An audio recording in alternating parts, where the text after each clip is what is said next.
Përshëndetje dashur shikues, mirë se vini në Agora News. Do të flasim mbi çështjen e Zvërnecit, ku protestuesit janë përplasur me policin atje dhe se çfarë po ndodh konkretisht. Ne do të bisedojmë me avokat Zaçe Islamin dhe më gjerë mbi çështjen e pronave në Shqipëri. Zoti Islami, përshëndetje. Përshëndetje, faleminderit për ftesën. Zoti Islami, nga ajo sa keni parë deri tani, çfarë po ndodh në Zvërnec? Shiko, në Zvërnec nuk kam parë asnjë pamje se më kanë dërguar, vetëm më ka ardhur pamja dhe një video nga Spitali i Vlorës, ku aktivisti Klajdi Bello është goditur, i shqar koka, po mjekoi në spital, shteri në spitalin e Vlorës, i plagosur nga policët dhe nga banditët që ka dërguar, që futi që ka bler pronën atje në Zvërnec. Tani, kam dy qëndrime në këtë rast, dhe unë jam i detyruar që shqiptarëve të flas ashtu si jam, jo se si duhet do dikush të jem. Nga ana njerëzore më vjen shumë keq për protestuesit dhe për ata që janë goditur dhe që i kanë rrahur sepse kanë vajtur në mbrojtje të asaj që quhet aty që quhet interes kombëtar. Kanë vajtur burra dhe djem të ndershëm, shqiptar, advetar, patriot, përfshi aty këtë Sazan Gurin e të tjerë që kanë vajtur atje, Klajdi Bellon e tjerë që kanë vajtur dhe kanë protestuar dhe janë goditur nga policia. Ky është një veprim i turpshëm. Por ndërkohë që këmban alarmi për shqiptarët e ndershëm dhe për shqiptarët patriot, është këmban alarmi. Qohuni se po na shitet Trualli, po na shitet Atveu, është atje lart, nuk ka më ku shkon. Më tutje s'ka ku vete. Ka ardhur koha o të rritet qeveria nga këto krime që po bën, ose shqiptarët të marrën mjetet e nevojshme pasaj me të cilat mbrohet Atveu. S'ka rrugë tjetër aty. Nga ana tjetër, këndvështrimi tjetër imi është që vlonjatëve ua bëjnë mirë. Po aq mirë ua bëjnë. Aq mirë ua bëjnë, sa nuk ka ku të shkoj më mirë. Pse? Do ta them sepse, patjetër do të them.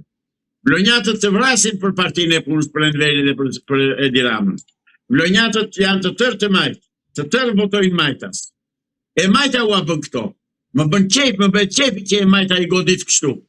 Që të kuptojnë ata që s'ka të majtë në Shqipëri, po ka një oligarki politiko-financiare që qeveris dhe grabit dhe vjetë Shqipëri. Po pavarësisht kësaj nuk do të thotë që shteti të sillet në këtë mënyrë. Ky shtet, kështu sill, ka 145 që ka marrë fuqinë në dorë deri më sot. Ky shtet është, këta politikanë janë, këta deputet janë, s'ka ndryshuar asnjë. Prandaj të thash, kam dy qëndrime, më vjen shumë keq për ata që i ka goditur policia e patronalistëve të Edi Ramës, por nga ana tjetër më bëhet mirë që ua bëjmë vlonjatëve. Aq mirë ua bëjmë vlonjatëve që votojnë për partinë socialiste, të quajtur socialiste të s'ka, është partia e punës në pushtet, sa nuk ka ku të shkojë më. Po janë burra vlonjatët dhe të ngrihen. Të ngrihen, nëse kanë mbetur më nga ata burra që kanë bërë histori me betejën e Drashovicës. Më mavrove Drashovic ta që bëre natën në ditë me topa dhe elektrik. Në 1920 që vetëm sherqet kishin, edhe gunat kishin që hodhën bitela dhe përdojnë italianët. Kurse sot, këta vlonjat të sotëm, këta të rinjtë dhe të rejat e Vlorës të sotme, këta janë shqitur. Dhe prandaj thënë që ua bëjnë mirë, ua bëjnë paqë, dhe të më dëgjojnë vlonjatët, dhe të vi i keq. Nuk më prishet puna. Nuk janë të zotët që dalen që të thonë stop, ndalë deri këtu. Hoqi hipotekën nga Vlora, pse hoqi? E hoqi që ta manipuloj vete të ndaj pronën se që dhe shikefi vetë. Dhe tani thot, dëgjova, djem kishten kë Edi Rama kishten që ajo është pronë private, kishten e nuk di se qarë bëjnë private në Zvërnec. Kë që thot ato kë? Që gënjen kë njerë, kur është puna për të mbajtur në përgjegjësi, thot është private. Kur është puna për të vjetur, thot është shtet. Dy masa e dy qëndrime. Por me gjithatë, prap, po këm ngull të kajë e para. Vlonjatëve ua bëjnë jashtëzakonisht mirë. Më pëlqen shumë. Ndërkohë, dua të uroj shërim të shpejtë Sazan Gurit, Klajdi Bellës dhe gjithë atyre tjerëve që janë atë që një pjesë nuk i njohin, që janë plagosur, i kanë goditur, i kanë rrahur në mbrojtje të trullit shqiptar. Zotëri, u them në një tjetër vlonjatëve, ju vlonjat mbajni më mirë këtë që u them, e kam thënë në mënyrë përtritur ka 1-2 vjet. Po e merr Shqipërinë Çifuti dhe do bëj gazin e dytë në Shqipëri. Dhe kam dëgjuar që thonë Palasa është Palestinë, është jona. Këto kam dëgjuar nga gojtë e liga. Dhe në këtë plan kanë Çifutut. Cilat janë këto gojtë e liga? Cilat janë këto gojtë e liga? Tani është një pyetje që nuk duhet drejtuar kjo. Me i thamë të ti mirë bërë që drejtove. Zotëri, populli flet. Populli nuk del t'jap deklarata. Populli vjen dhe më thot mua më takon në rrugë ose në zyrë dhe më thot, avokat, kështu kemi dëgjuar, ky është plani. Këto që thot populli ose ta quajtura gojtë i liga, se nuk e them në mënyrë figurative gojtë i liga, se s'ka gojtë i liga, janë gojë patriote dhe goja detarësh, po e them në mënyrë figurative me qëllim që të hapen syt njerëzve dhe të shikojnë se çfarë po bëhet. Kam 2 vjet që po e them këtë. Nuk ka dëgjuar njeri. Prit se ka akoma darda ka bishin mbrapa me Çifutut. Do vinë në Fier, do vinë në Lushin, do vinë deri në Karpen të Kavajës. Do ta marrë të gjithë ulqinë e fushore të Shqipërisë. Ky është plani i tyre dhe po realizojnë në mënyrë perfekte me këtë klasë politike tradhtare që po bën po shet trullin. Zoti Islami, sot kemi parë të njëjtën skem pak a shumë si ajo në rjoll të Velipojës, ku kanë shkuar persona të pa identifikuar me maskë, ku janë përballur me protestuesit, madje duke tërhequr dhe njërin prej tyre zvarr. Në këtë rast, çfarë janë këto, po themi, personat pa identifikuar nga njëra anë dhe nga ana tjetër forcat shumëta policie? Tani, këtu kemi nga njëra anë bandat e oligarkëve dhe nga ana tjetër shtetin me policinë, apo janë njësht të dyja? Sa i përket atyre që janë personat pa identifikuar dhe me maska, mirë do ishte bërë të kishte fare. Jo, pa nuk mund të themi gjëra të tilla në transmetim. Të lutem. Kush vajti shteti?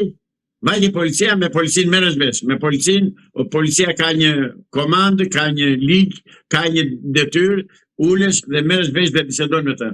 Këta me maska çfarë janë? Mësuaj ti, me që nuk themi dot në media. Dakor, se ju na keni mbyllur gojën tani. Këtë mos e duaj se nuk në media, atë lutem, dale. Është aspekti etik. Zotëri, cila është etika? Nga i gjetët këtë fjalë etik ju? Ku e gjetët? Zoti Islami, si e shpjegoni në këtë mënyrë që ndiqet e njëjta skem si në rjoll ku dërgohen persona të pa identifikuar? Po ti s'më lë ta shpjegoj se ti më thua se lë etika. Më keni vënë atë në agitacion propagandë, këtë më thua, absolutisht jo, mund ta vijoni. Do më lësh ti them ato që them se janë më është përgjegjësia ime. Po. Dhe të them këta njerëz që vjen anonim me maska, këta duhet të vënë atje se këta nuk janë shqiptarë. Këta janë mercenarë të ardhur që pushtojnë tokë shqiptare. Ose dalin të deklarojnë kush janë, 2 rrugë janë. O janë mercenarë të ardhur dhe duan arrestuar fizikisht, ose janë të ardhur nga shteti, të paraqiten, të prezantojnë dhe qytetarët të dinë me kë bëjnë. Prandaj mos më thuaj mua, nuk na lejon media. Cila media nuk na lejon zotëri? Cila media? Dhe çfarë kanë bërë media sun? Që them një të vërtet? Jo, nuk po themi atë. Ju keni gjithë drejtën tuaj për të shprehur gjithë revoltën në këtë rast. Zoti Islami, në një komunikim që pata me Sazangurin për të cilin u interesova për zhvilluar një intervistë, më komunikoi se ndodhej në spitalin e Vlorës dhe më tha se është verbuar. Në këtë rast nisu nga informacioni që keni ju, po themi si është gjendja e tyre shëndetësore dhe si mund të jetë verbuar në këtë rast, janë përdorur gaz lotësiellës apo çfarë? Nuk kam komunikuar me Sazanin, vje keqja do ta marr telefon, e kam marrë 2 në telefon fakt, po më thot ky numër nuk është i disponueshëm, më flet kompjuteri. Megjithatë, nuk e kam idenë se çka ndodh me Sazanin, por Kladi Bello më dërgoi, e mora në telefon me në Viva, si thon, live, Video me call. kamerë dhe e pa që ke plagosur në kokë këtej, ke plagosur këtu, e kishin goditur rënd djalin, pa bërë asnjë krim. Klajdi Bello është një djalë ëngjëll dhe nuk mund të goditet Klajdi Bello. Por atje kanë vajtur, prandaj thash kanë vajtur anonim dhe kanë vajtur njerëz të panjohur dhe duheshin unë jam për atë, duheshin arrestuar nëse nuk kanë pasur autorizim nga shteti për të vajtur atje për të mbrojtur. Kush i dërgoi këta anonim? Dhe policia e shtetit çka bër atje? Nuk e dim, kanë qenë bashkë me policinë apo kanë qenë me vete këta. Pra kjo punë do studim, do hetim të mëtejshëm dhe do hetohet jam i bindur. Dhe kam besim që drejtori i policisë shtetit, i cili është një vendosur i ri tani dhe është një me karakter dhe me potencial të madh intelektual, do të gjej gurit vendin dhe do t'i çojë gjërat në përmendje. Do dalin përgjegjësitë. Për këtë kam besim absolut sepse e njoh dhe familjen e këtij drejtori të përgjithshëm të policisë shtetit, ja e njoh dhe që është nga një familje e fisme, nga një familje adetare dhe nga një familje që nuk bën kompromis me të keqet. Pra, do shkoj e drejta në vend atje. Problemi është që qeveria zotëri, kryeministri, ministri brendshëm, presidenti, ku janë që po bën këto katrahura në Shqipëri dhe shteti i ri edhe dërgon policinë e shkret aty të përplaset. Çfarë ka polici? Se policiti tonë shko mbroj, këtë mbroj. Pra, duhet gjetur zgjidhje atje. Kush është pronari dhe kush e ka shitur 300 hektarë. Neve nuk po marrim dot pronën tonë që kemi pasur 300 metra tokë që ka pasur në time në fshat, në Golëm, edhe se marrë dot. A i merë 300 hektarë, që bëhet kështu mune. Qanë këto qëndrime të dy anshme. Nga njëra anë i jep dikujt miliona, mira, kilometra të tëra dhe hektarë të tëra, nga ana tjetër qytetari që nuk i jep atë certifikat e pronësisë për 300 metra. Shikoni që bëhet dhe për agjenësita shikot. Urdhoni. Zoti Islami, çfarë fshe Edi Rama kur thot se toka në Zvërnec është private dem baba dem? Gënjen. Dhe duhet të nxjerrë dokumentin e vërtet që ja ka dhënë Çifutit. Pse gënjen ai? Ose të thotë cilët janë pronarët. Dakor. Po të na thotë cilët janë pronarët dhe të dalin pronarët e ligjshëm atje me letra që janë ata pronarët të Zvërnecit, po dakor, do bëj autokritik, do t'i kërkoj falje. Po e para njëherë që ajo është zonë mbrojtur dhe edhe nëse është private, aty prevalon interesi publik i kujdesit ndaj natyrës. Prandaj shturur me tel me gjëma se është kujdesi ndaj natyrës, jo për zotëri, jo. Jo për zotëri, jo. E ka marrë që futët, të lutem. Jam duke përforcuar argumentin tuaj që nuk mund të jetë private, pra dhe nëse është private, pra po ta marrim hipotetikisht nëse mund të jetë private, prevalon fakti që është zonë mbrojtur. Zotëri, gënjen kryeministri si gjithmonë që gënjen që është gënjeshtar i pa skrupull, një gënjeshtar ordiner, nga ata që lozin kusht mbreti ku humbi mbreti me letra në rrugë, me kartonat, nga ata gënjeshtarës. I ati niveli është. Pse nuk del të thotë të vërtetën.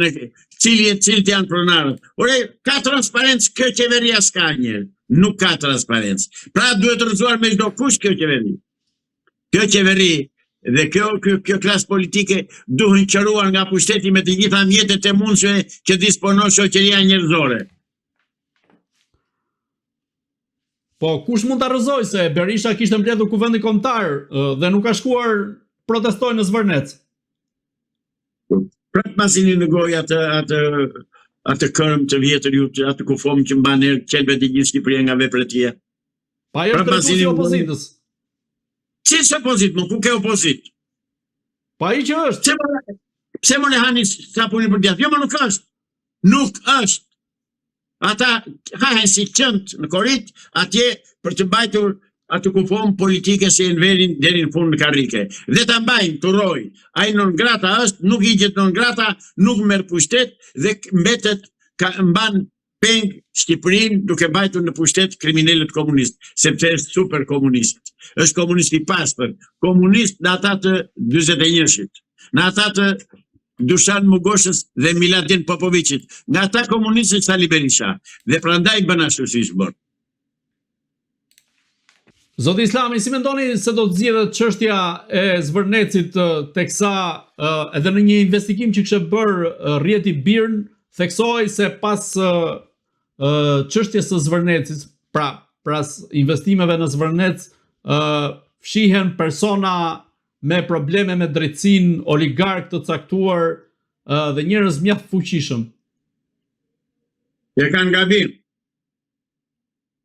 Pas problemit në Zvërnec dhe të gjithë Shqipërinë perëndimore, po va them unë, fshihet Çifuti që ka Edi Rama këshilltar në sy.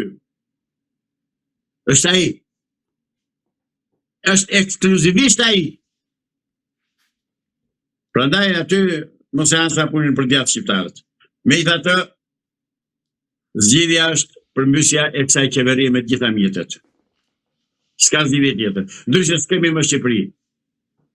Unë ju bëj thirrje se me harrova diçka ta them, sepse kanali juaj shikohet edhe në diasporë, ju bëj thirrje djemve dhe burrave që janë në diasporë të ngrihen dhe të vinë dhe të bëjnë të njëjtën gjë që bën djemt dhe burrat e Kosovës në 1999 që u kthyen nga emigrimi, morën armët dhe luftuan dhe çliruan Kosovën. U bëj thirrje këtyre të vinë të çlirojnë Shqipërinë, se Shqipëria është e uzurpuar nga kriminal, sadist, bandit, hajdut të tëra ngjyrave dhe me mbështetje politike. Të vinë ta përmbyssim, nuk them të marrën armët, them të vinë të protestojnë, 1 ditë, 2, 3, 5 një muaj, të bllokojnë ekonominë, të bllokojnë gjithçka derisa këta të dorëzohen të qërohen nga pushteti.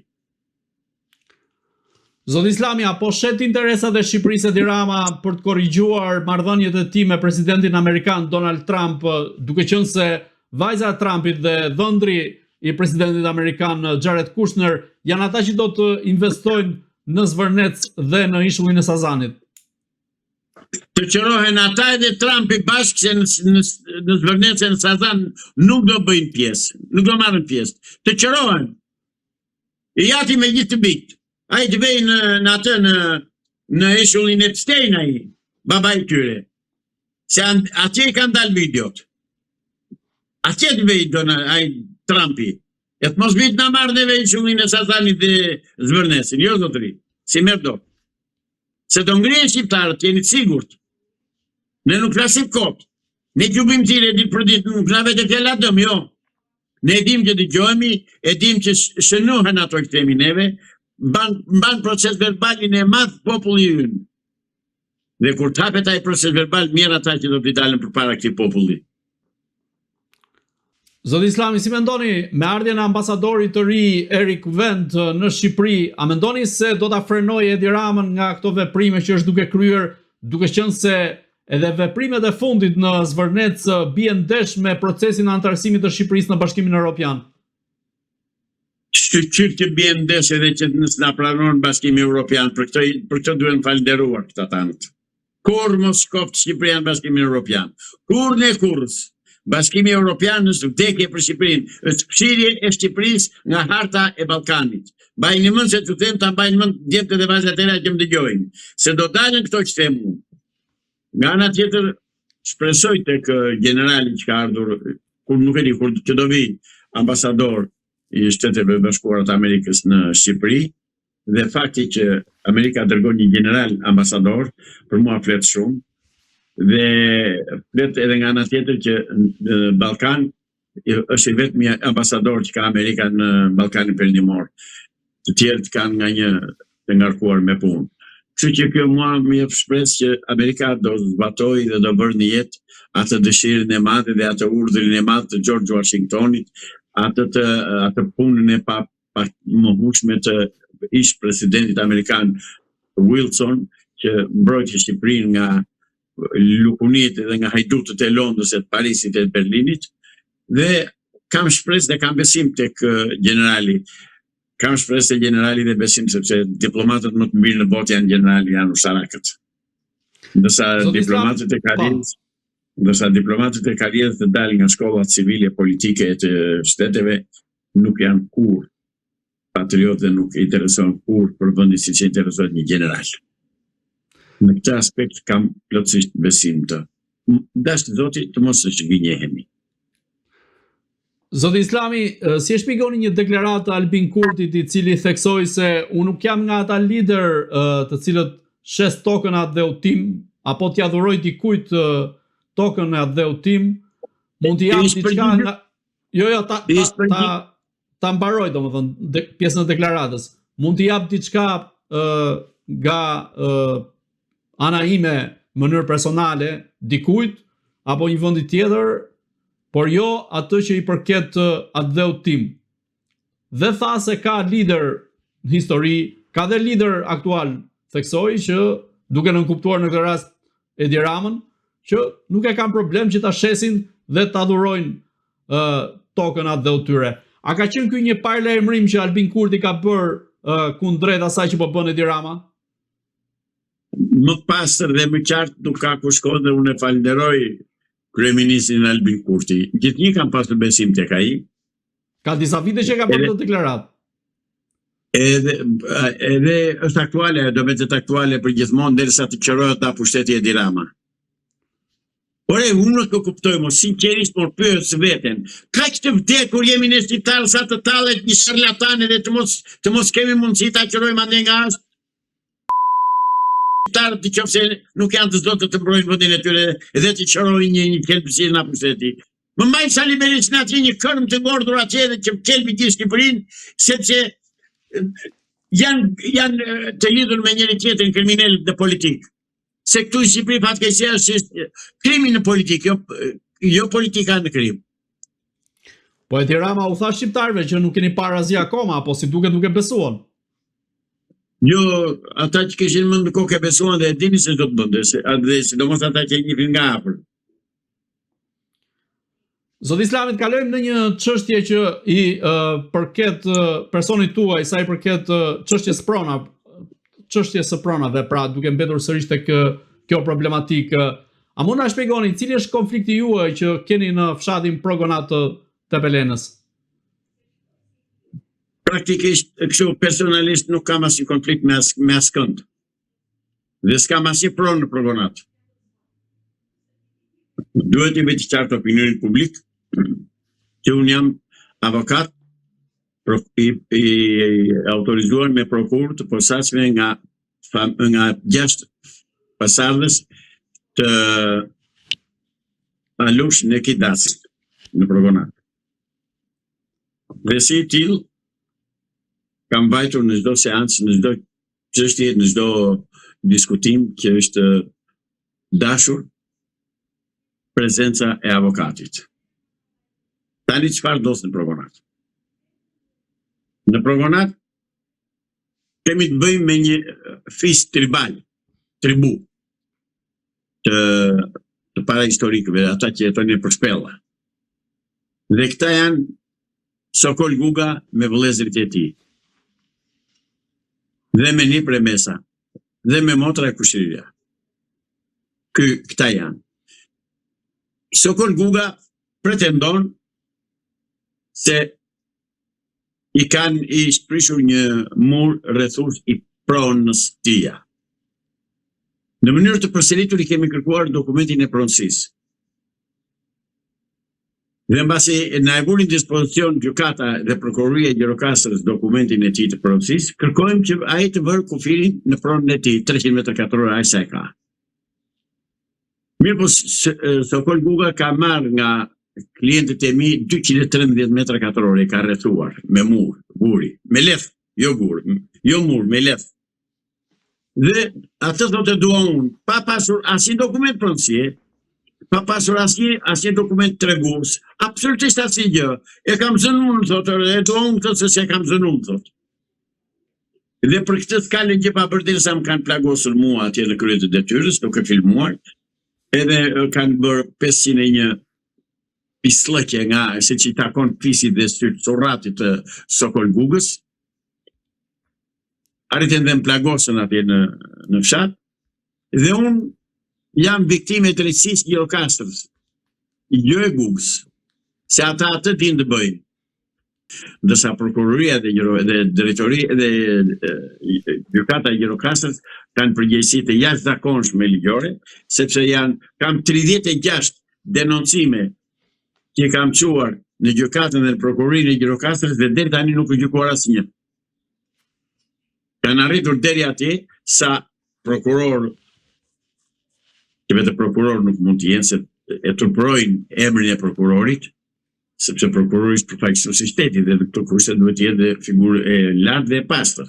Ata turprojnë figurën e prokurorit kur unë i çoj videon dhe i them që jam plagosur në kokë, shikoj, ka marrë dhe raport 9 ditë, shikoj dhe kokën të plagosur me gjak, dhe ai thotë është për çështje fyerje. Pra deri këtu ka arritur çështja. Dhe këta sokol Gugët me shok janë të nxitur dhe të ushqyer dhe të mbrojtur nga prokuroria dhe gjykata e Gjirokastrës. Vim tek një tjetër pretendent. Pretendon Arta Hitaj. Pretendon se këta klientët e mi e kanë nxjerrë me forcë nga shtëpia. Nga cila shtëpi e kanë nxjerrë? Si ka thënë askujt se nga cila shtëpi e kanë nxjerrë. Askund dhe në asnjë rast s'ka paraqitur asnjë lloj dokument pronësie. Erdhi para një jave në Progonat një grup xhirimi i një kanali investigues të cilin shqiptarët e kanë parë të tërë, dhe thot, keni nxjerrë nga shtëpia thot 3 jetime thot. Të vijnë kush të dojë në këto gjithë kanalet, të vemi në Progonat, të vëmë letrat tavolinë, edhe si të dalë e vërteta. Por nuk bijnë, bëjnë këto pislëqet me klahamari. Në këtë rast, cila është e vërteta në këtë rast? E vërteta është kjo, zotëri, që ajo dhonja dhe 2 motrat e saj që pretendojnë se janë nxjerrë nga shtëpia gënjen, mashtron opinionin publik. Ajo ka 3 shtëpi. Ka 3 shtëpi, zotëri. Një kanë Progonat, një kanë Lekdush, se nga Lekdushi ishte edhe burrina Deka, dhe një shtëpi tjetër nuk e di, se e di që ka 3. Motra e saj Beleria ka shtëpinë me Maliaj, ka 34 vjet në atë shtëpi. Çfarë ndodh? Meqense nënën e tyre, këta të zotët e shtëpisë, pas trashëgimtarë, klientët e mi, trashëgimtarët e Aluzdatit, e sprehuan në vitet 89, sipas këta e rregulluar shtëpinë, bën një shtesë në fakt, se shtëpia është e vitit 1927, nuk është dërtuar shtëpi e re, dhe këtu mashtrohet. Kjo Arta si një mashtruese profesioniste që është e pakrahasueshme, nuk ka mashtruese si ajo, dhe vërtet edhe ulëret dhe thotë na nxorën nga shtëpia. Jo zotëri, se ka nxjerrë njëri nga shtëpia. Shtëpinë këta e lanë për njerëzillëk, për edukat dhe për bamirësi, të rinte të vdiste në shtëpi nëna e saj, Aisha Dacia. Mbasi vdiqja Aishea, shtëpia do të kthehej zotëve natyrisht. Jo vajzave të saj të martuara që janë gjyshe sot. Dhe pa turpsisht thonë, nxorën 3 jetime jashtë nga shtëpia. Këtë paturpsi e ka edhe e bia e Ismail Gugës, që është dhe oficere, zonja Olimbi, është oficere në kolonele, dhe papi turpi kanë videon e saj, po të doni mund të adërgoj të transmetoni, që thotë jo keni nxjerrë 3 jetime nga shtëpia. Megjithatë edhe kështu sikur të jenë, me avokatin Çarka. Avokati Çarka prekur me dorë. Të më thonë kur kanë prekur një guriç këtë vockët. Se unë nuk bie në atë hile, në atë kurth, që të jap mundësinë të thonë çfarë të duan. Unë kam kryer detyrën time si avokat dhe e kam kryer në mënyrë perfekte. Dhe kur kush nuk ka drejt të më kërkojë llogari. A ka i përpjekje për ta zgjidhur njerëzisht një çështje të tillë dhe a ekziston mundësia që kjo çështje të zgjidhet në mënyrë njerëzore, në mënyrë që të ulen edhe tensionet në këtë rast? Shiko, trajton problemin në mungesë të dijenisë që ke, s'ke fajtje për atë punë, dhe thua a ka mundësi të zgjidhet njerëzisht. Njerëzisht zgjidhet kështu. Këta klientë e mi të japin shtëpinë atyre dhe jemi në rregull, ja kjo është zgjidhja njerëzore. Por zotëria kanë shtëpi të trashëguar nga gjyshi i tyre, ish kapiteni pari Kozogut dhe Kedaci, emrin e cilit e kanë në qendër të fshatit të Progonat, si një person atletar që ka marrë pjesë në kryengritjen në luftën e 1920-s, se ka qenë oficer dhe që ka vdekur në burgjet e fashizmit këtu në Tiranë. Pra, shtëpia është e atyre dhe tani më t'japin një cop letër që është pronë tyre. Po që lana i shenë atje të vdise në shtëpi dhe të mos vdise në morra, këtu nuk bën keq ata, bën mirë. Dalin këto tani të nxitura nga ky Sokol Guga, sepse janë pikërisht këto që e kanë lënë Sokol Gugës dhe ka marrë 230 metra nga trulli i klientëve të mi. E kanë lënë këto, ai sheja me të bijat. Tani, zotëri, zgjidhja është dokumenti i pronësisë i secilit. Sokol Guga ka një certifikat pronësie me sipërfaqe 300 metra, po. Është miratuar kjo dhe vërtetuar dhe nga prokurori gjykatës, po. Pse nuk vete bashkia e Pelenës në vër kufirin? Dhe që thonë Sokol Gugës, zotëri, ja të ke pronën tënde, s'ta prek njeri, vur gardin dhe jemi në rregull. Kësaj zonjës, kësaj që thonë, hajde këtu ti, pse mashton, pse gënjen? Ti e fare punës që ke shtëpinë e Agim Shehut në Progonat, dhe atje banon aktualisht te Rapi, ke dhe shtëpinë e burrit tënd në Lekdush, këtu çfarë do? Ajo tjetra nuk vjen belerja me atë tjetrën, sepse ato e din që nuk kanë pjesë aty dhe nuk ndihen aty. Ndihet kjo që trazon gjithë fshatin, Arta Hitaj. Trazon gjithë fshatin, po e them prapë se ajo i ka bërë të tëra pislliqe dhe të tëra mashtrime që pretendon të marrë shtëpinë tjetër kujt. Nuk merret shtëpia zotëri dhe nuk kanë për ta marrë kurrë e kurrës. Një foto ose një 5 sekonda video të më tregojnë që unë të kem prekur në gjë me dorë në shtëpinë atyre. Se bikur. Pra, kërkojnë me mënyrat më tipike të spionëve dhe të njerëzve të pandershëm që të marrin pronën e tjetrit, nuk do ta marrin dot, po të love. Dhe kush i merr në mbrojtje nuk bën gjë tjetër veçse u bëhet shok Sokol Gugës, të cilit si flet njëri në Progonat. Bëri dhe këtë gjë Sokol Guga, se harrova ta them. Pa pikë përgjegjësie si një që është, megjithëse ishte dhe kandidat për kryetar bashkie në Belen tani me zgjedhjet e fundit, thot vajti dolli me një listë emrash në fshat, derë dhe thoshe, firmosni ju këtu që t'i ndalohet hyrja zaçe islamit të Progonat. Po tempora o mores. Deri këtu kemi arritur. Të tillë njerëz, me tillë njerëz kemi të bëjmë. Unë i bëjthire komandës e partit ku punon Olimbi Guga dhe shefi stabit përgjithshëm të ushtrisë. Në qoftë se shikojnë këtë emision të më thrasin, të më kërkojnë, të më presin në takim, se kam shumë gjëra për të thënë për atë zonjën, që mban akoma spaletat e nën kolonelit ajo, që nuk i absolutisht në asnjë mënyrë nuk duhet jetë në ushtri, se gënjen, dhe oficeri nuk duhet të gënjej. Pak më parë thash kam besim tek ambasadori amerikan që do vi se është ushtarak. Po jo ushtarak si Olimbi Guga që vjen atje do të keni dhjerë, s'keni tup, do të keni dhjerë të jetime jashtë. Kuj kemi dhjerë jetime, të na e vërtetoj. Ose të përgjigjet. Nuk mund t'i lë këto gjëra pasën në zotëri, sepse kanë hedhur shumë baltë mi mua. Dikush më tha, pse qëllove me gur, tha, nuk qëllon avokati me gur. Po kur vjen një si puna e Sokol Gugës dhe të provokon atje ku jeto, atje ku rri, dhe të provokon në momentin që unë isha duke biseduar me gazetarin, nuk lëvizdi gazetari nga vendi, dhe ai filloi të shante, preket, nuk i hyet tjetrit në shtëpi dhe aq më tepër kur nuk të fton në bisedë. Pra, jo vetëm që s'kam bërë gabim, por nuk kam bërë atë që duhej bërë. Zot Islami, unë ju falenderoj që ishit në Agora News. Edhe unë ju falenderoj juve për ftesën, që më datë mundësi që edhe nëpërmjet kanalit tuaj, një kanal që ndiqet shumë dhe frekuentohet shumë dhe kjo mua më kënaq, sepse tregon që ju flisni dhe trajtoni tema me të vërtet me vlerë dhe me rëndësi kombëtare. Dhe për këtë unë ju falenderoj që më ftoni dhe që më dhatë mundësinë të shprehem për gjithë opinionin publik, veçanërisht për dëgjuesit dhe shikuesit tuaj. Faleminderit. Të dashur shikues, bashkë do shihemi në intervista të tjera, por mos harroni të bëni subscribe në kanalin tonë në YouTube.